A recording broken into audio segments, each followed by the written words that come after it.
Hi friends, subscribe ಮಾಡಿ, share ಮಾಡಿ, like ಮಾಡಿ, ಸಪೋರ್ಟ್ ಮಾಡಿ. ಅಡುಗೆ ಮನೆಯ ಈ ರಹಸ್ಯ ನಿಮಗೂ ಗೊತ್ತಾ?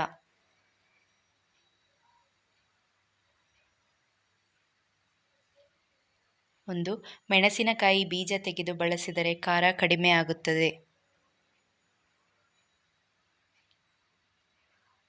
ದೋಸೆ ಹಿಟ್ಟು ಹುಳಿಯಾಗಿದ್ದರೆ ಅದಕ್ಕೆ ಒಂದು ಸ್ವಲ್ಪ ನೀರನ್ನು ಹಾಕಿ ಕಲಕಿ ಮತ್ತು ಸ್ವಲ್ಪ ಹೊತ್ತು ಬಿಟ್ಟು ಮೇಲಿನ ನೀರನ್ನು ಬಸಿದು ಕೆಳಗಿನ ಹಿಟ್ಟನ್ನು ಬಳಕೆ ಮಾಡಬಹುದು. ಸಾರಿನಲ್ಲಿ ಖಾರ ಅತಿಯಾಯಿತು ಎಂದೆನಿಸಿದರೆ ಅಡುಗೆ ಪದಾರ್ಥಕ್ಕೆ ಟೊಮೆಟೊ ರಸ ಹಾಕಿ ಹದ ಮಾಡಿ, ಆವಾಗ ಖಾರ ಕಡಿಮೆಯಾಗುತ್ತದೆ.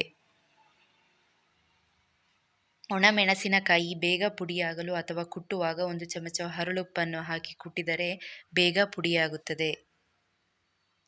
ಸಾರು ಅಥವಾ ಹುಳಿಗಳಲ್ಲಿ ಉಪ್ಪು ಜಾಸ್ತಿಯಾದರೆ ಆಲೂಗಡ್ಡೆಯ ತುಂಡುಗಳನ್ನು ಹಾಕಿ ಅದು ಉಪ್ಪನ್ನು ಹೀರಿಕೊಳ್ಳುತ್ತದೆ. ಪೂರಿ ಅಥವಾ ರೊಟ್ಟಿ ಹಿಟ್ಟನ್ನು ನಸು ಬೆಚ್ಚಗೆ ಇರುವ ನೀರಿನಲ್ಲಿ ಕಲಸಿದರೆ ಮೃದುವಾಗಿ ಬರುತ್ತದೆ. ತೆಂಗಿನ ಚಿಪ್ಪಿನಿಂದ ಕೊಬ್ಬರಿಯನ್ನು ತೆಗೆಯಲು ಕಷ್ಟಪಡುತ್ತಿದ್ದೀರಾ? ಹಾಗಿದ್ದರೆ ಚಿಪ್ಪನ್ನು ಮಂದ ಉರಿಯಲ್ಲಿ ಸ್ವಲ್ಪ ಕಾಯಿಸಿ ನಂತರ ತೆಗೆಯಿರಿ, ಈಸಿಯಾಗಿ ಬರುತ್ತದೆ. ಟೊಮೆಟೊ ಹಣ್ಣಿನ ಸಾರಿಗೆ ಅರ್ಧ ಚಮಚ ನಿಂಬೆ ಹಣ್ಣಿನ ರಸ ಹಿಂಡಿದರೆ ಸಾರು ರುಚಿಯಾಗುತ್ತದೆ.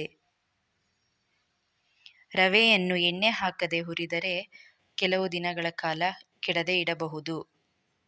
Thank you friends.